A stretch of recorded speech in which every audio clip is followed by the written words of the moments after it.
అందరికీ నమస్కారం. మన దేశంలో ఉన్న వ్యవస్థ మారకుండా మన దేశం ఎలా అభివృద్ధి చెందుతుంది?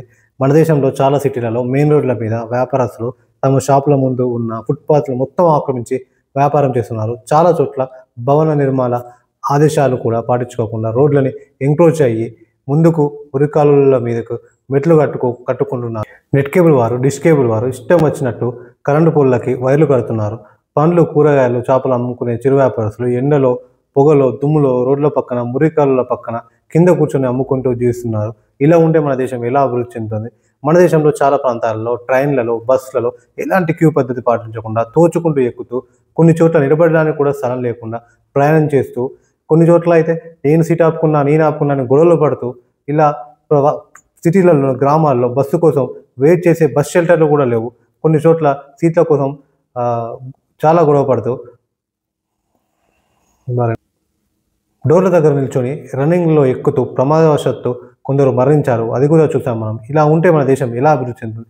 మన దేశంలో చాలా ప్రాంతాల్లో చెరువుల, కుంటల్ని, నాలాల్ని, గుట్టలని, రోడ్లని, మురిక్కాలువని ఆక్రమించి ఇల్లు కట్టుకుంటూ చాలా ప్రాంతాల్లో వరదలకు మునుగుతూ వర్షాలు బాగా పడినప్పుడు కొన్ని చోట్ల ఇంటర్నోడ్‌లో మురికాలువలు లేక, కాలువల్లో సరైన స్లోప్ లేక వాటిలో చెత్త పేరుకుపోయి రోడ్ల మీద డ్రైనేజ్ నీరు వస్తూ, ఖాళీ స్థలాల్లో రోడ్ల పక్కన నీరు నిల్వ ఉంటూ సరైన పారిశుద్ధ వ్యవస్థ లేక డ్రైనేజ్లను మాన్యువల్‌గా తీస్తూ పెద్ద మురికాలువల్లో దిగి మరీ తీస్తూ రోడ్డు మీద చేసి డ్రైనేజ్ చెత్తను కలిపి మళ్ళా రోడ్డు మీద నుంచి వెహికల్‌లో వేసి మళ్ళా ఆ వెహికల్ నుంచి డంప్ యార్డ్‌కి పంపుతున్నారు.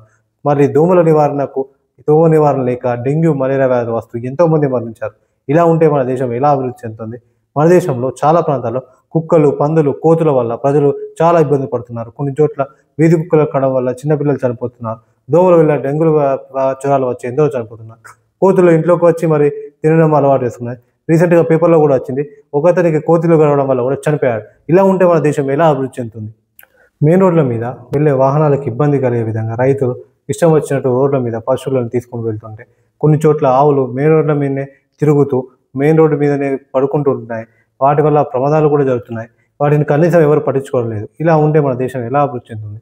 ప్రజాప్రతినిధులు, వివిధ సంఘాలు, వివిధ మతాల వారు రోడ్ల మీద ఎలాంటి అనుమతి లేకుండా ఇష్టం వచ్చినట్టు తోరణాలు, జెండాలు కడుతూ ఫ్లెక్సీలు పెడుతున్నారు.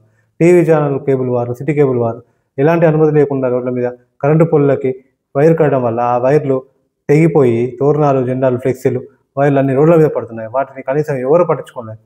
ఇలా ఉంటే మన దేశం ఎలా అభివృద్ధి చెందుతుంది? రోడ్ల మీద వాహనాలు, కార్లు, బైకులు ఇష్టం వచ్చినట్టు పార్కింగ్ చేస్తున్నారు. వైన్ షాప్‌ల ముందైతే సగం రోడ్డు అంతా బైకులే పార్కింగ్ చేసుంటాయి. ఇలా ఉంటే మన దేశం ఎలా అభివృద్ధి చెందుతుంది?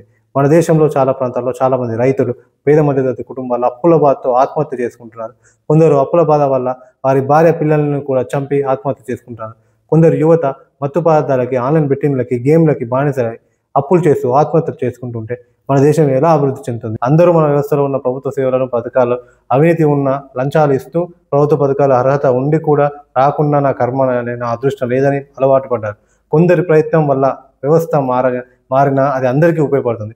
కాబట్టి ఈ ఛానల్ సబ్స్క్రైబ్ చేసుకొని మీ ఫోన్‌లో ఉండే వాట్సాప్ గ్రూప్‌లోనైనా షేర్ చేసి మన ప్రభుత్వ పథకాల్లో, సిస్టంలో మార్పులు జరగాలని, అవినీతి వ్యవస్థ మారాలని ప్రయత్నించి నాకు సపోర్ట్ చేయండి అని రిక్వెస్ట్ చేస్తున్నాను. మన దేశం అభివృద్ధి చెందాలి, ప్రపంచంలో మొదటి స్థానంలో ఉండాలి. అందుకు మన వంతు ప్రయత్నం మనం చేయాలని కోరుకుంటూ జై భారత్, జై హింద్.